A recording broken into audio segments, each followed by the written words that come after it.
Mesdames et messieurs, bonjour et merci de votre fidélité à cette émission. Nous recevons sur ce plateau un visage déjà connu, Souleymane Diarra. Souleymane Diarra est le directeur de la stratégie et de l'évaluation à la commission de l'UEMOA. Et avec Souleymane Diarra, nous allons parler des résultats attendus de la transformation structurelle de la commission de l'Union économique et monétaire ouest-africaine. Bonjour Souleymane. Bonjour monsieur le directeur. Alors Souleymane, dites-nous, la commission de l'UEMOA a procédé le 31 juillet dernier au lancement de son plan de transformation structurelle. C'est un plan qui est prévu par son nouveau plan stratégique Impact 2030.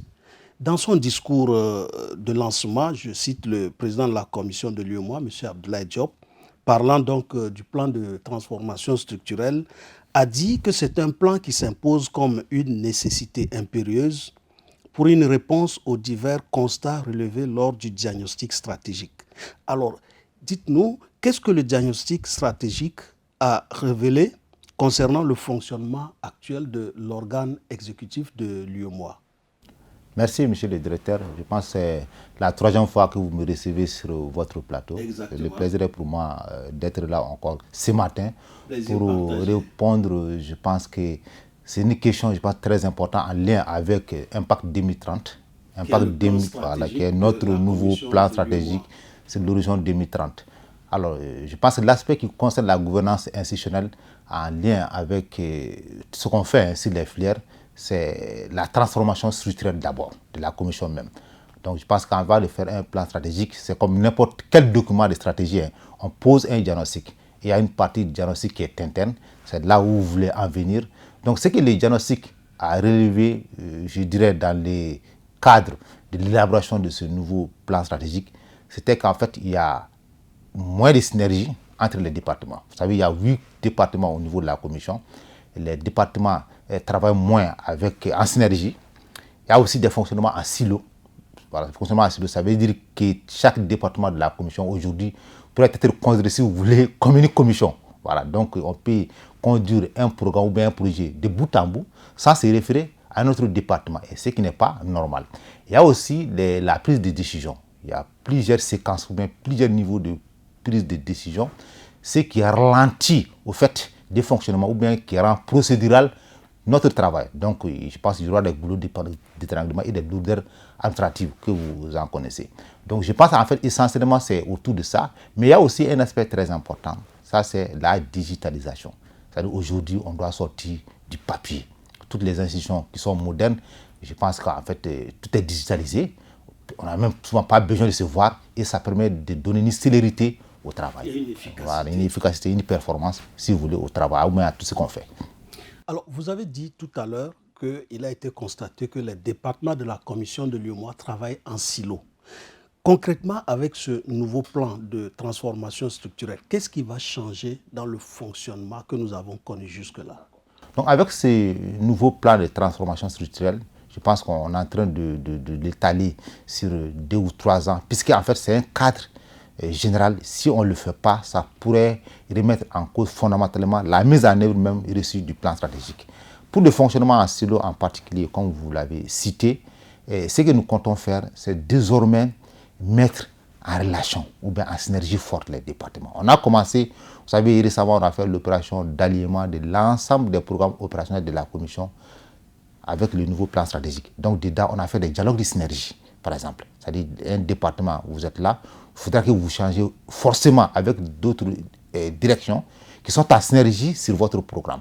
Donc, ça nous a permis déjà même je dirais, de corriger pas mal de petites erreurs des départements qui sont sur des actions, alors qu'au même moment, c'est en train d'être exécuté dans une autre direction, ce qui n'est pas normal. Donc, on a identifié des niches comme ça, non seulement sur les ressources humaines, mais aussi sur les ressources financières. Ça pourrait être bénéfique pour la Commission. Et ces dialogues de synergie vont continuer jusqu'à l'horizon de fin des documents de programme opérationnel. Donc, en réalité, il y aura un dialogue de synergie continuel qui vont faire de sorte même que c'est un programme qui n'est pas dans un département, tu peux aller travailler sur ce programme-là jusqu'à l'horizon à la fin de sa vie. Donc c'est ce qui est préconisé et ça va nous permettre de se parler, de se concerter tous les jours pour être efficace, performant dans la mise en œuvre de nos documents de programme opérationnel.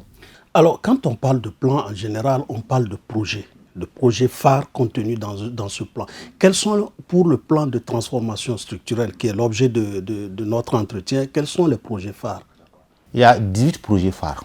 Voilà. C'est-à-dire, si vous prenez le plan de transformation structurelle de la Commission aujourd'hui, il y a 18 projets phares. Ces 18 projets, je peux vous en citer quelques projets. Voilà, si vous en convenez, Sébastien. Les quelques projets, je commencerai par exemple sur la refonte totale des ressources humaines, des RH. Voilà, que ce soit en fait en procédure administrative, financière, etc. On va faire une refonte. Il y a une étude qui est prévue. Donc il y a ces projets-là. Il y a aussi un projet phare qui est, je dirais, le contrôle basé sur les risques. Bon, c'est des contrôles sélectifs pour amener la célérité. C'est-à-dire, aujourd'hui, n'importe quelle institution, souvent on évalue les risques et c'est sur les risques les plus élevés que se basent les contrôles. Bon, après, il y a d'autres contrôles qui se font a posteriori. Donc ça aussi, c'est un projet phare. Il y a aussi le plan de transformation digitale de la Commission. Donc on veut, je ne dirais pas tout digitaliser, de tout digitaliser peut-être ne marchera pas, mais si des aspects très importants comme les process administratifs, financiers, de comptabilité, on peut le faire et c'est à la portée. Vous avez vu, il y a l'expérience Success Story avec Elise aujourd'hui. Tout à fait. Voilà, avec Elise, voilà. Le logiciel du courrier, voilà. Avant le courrier, on faisait avec des paraphères. Mais au début, c'était difficile. Mais aujourd'hui, ça peut être un exemple au niveau en fait, de la direction. Mais n'importe quel niveau, n'importe quel département, vous allez le voir. Mais ils soumettent, tout se passe sur Elise. Je peux corriger, il peut prendre en compte les corrections, bon, je peux l'amender, il peut prendre en compte les amendements. Et par la suite, je suis capable de signer et ça monte à un niveau plus hiérarchique, plus élevé chez le directeur de cabinet. Donc ça, on veut vraiment l'étendre sur d'autres process. Il y a une certaine célérité. Il y aura, du courrier. En fait, les gains, ce serait la célérité. Ce serait la célérité. Au lieu qu'on passe du temps à porter des paraphères, ce serait vraiment une célérité, un gain de temps énorme. Bon, au-delà de cela, il y a aussi le suivi et l'évaluation. Parce que n'oubliez pas, le nom même du plan stratégique, c'est Impact 2030. Il faut qu'on impacte. Je pense que c'est ce que le président, il faut impacter. C'est ce que le président a dit. Je pense en fait c'est le mot d'ordre. Voilà, il faut impacter. Donc, on veut vraiment faire le suivi et l'évaluation de tout ce qu'on fait en ligne. En ligne, c'est-à-dire permettre à tout le monde, au lieu qu'il y ait des fichiers par-ci, par-là, qu'en fait il y ait un logiciel informatisé de suivi et d'évaluation. Donc en réalité, ce sont ces quelques projets phares-là. Il y en a d'autres, hein, il y en a d'autres, même il y a la communication. Voilà, il y a la communication. Voilà, la communication qui a fait beaucoup d'efforts au niveau de la commission. J'étais là il y a longtemps, j'ai vu l'évolution de la commission. Ce n'est pas pour vraiment apprécier parce que vous êtes là, mais la communication a fait beaucoup d'efforts. Mais qu'on oriente la communication vers l'impact, c'est les impacts qu'on a auprès de la population. Et ça, ce sera une communication d'effet, bon, une communication accessible des résultats, des choses tangibles. Voilà, je pense que c'est ça un peu l'objectif de ce plan de transformation en termes de package de projets. Alors, Souleymane Diarra, le plan tel que vous le décrivez a l'air très ambitieux. Pour que sa mise en œuvre soit réussie, quels sont les mécanismes de mise en œuvre que vous avez prévus? Les mécanismes de mise en œuvre, je pense qu'il y en a plusieurs niveaux, hein, mais si on veut que ça réussisse, il faudra qu'on fasse un suivi au jour. Vous allez voir qu'il y a 18 projets et vous allez voir qu'il y a des chefs projets. Voilà, des chefs d'équipe projet. Donc on a fait des équipes projets. Donc désormais à la commission même, c'est un nouveau concept. On a commencé à fonctionner en mode projet. Mode projet, je peux dire qu'en fait, un seul département se concentre sur un projet. Non, il y a des chefs d'équipe projet qui sont identifiés, qui peuvent être dans un autre département, mais qui font le suivi quotidien des projets. Donc après ce niveau, il y a aussi un niveau plus élevé qu'on appelle l'unité de facilitation et d'appui, qu'on appelle l'IFA. Donc vous êtes le coordonnateur. Moi, je suis le coordonnateur, pas le président, mais le coordonnateur. Voilà, et vous en faites partie, en fait, de cette unité. Voilà, donc l'unité, les chefs de projet rencontrent à l'IFA régulièrement. On fait des réunions par quinzaine, on fait des réunions souvent mensuelles. Et après, souvent, on fait ce suivi global-là. Bon, après, il y a aussi un PMO, il y a aussi des CDC. Bon, je pense aussi, vous avez parlé, on a parlé des ambassadeurs, des ambassadeurs qui sont nos porte-voix, qui nous supportent, qui nous soutiennent, bon, qui expliquent même la notion, je veux dire, de transformation structurelle de la commission. Auprès des autres membres. Voilà, parce qu'on a pris dans toutes les catégories, de toute façon. Bon, il y a cet aspect. Donc après, on remonte un peu l'information au comité technique de suivi qui est essentiellement composé des directeurs de cabinet, après jusqu'au COS, présidé par le directeur de cabinet du président. Voilà, et après le COS, il y a le comité d'orientation stratégique présidé par le président lui-même. Donc je pense que c'est un mécanisme assez efficace, solide. On a fait l'expérience avec les CAP. Bon, on est en train de tester le même mécanisme pour le plan Impact 2030. Oui, c'est vrai que le même mécanisme a été mis en œuvre lors du cadre d'action prioritaire de la Commission, qui est en train de finir et qui sera remplacé par... Voilà, je pense que c'est l'impact qui a remplacé le CAP.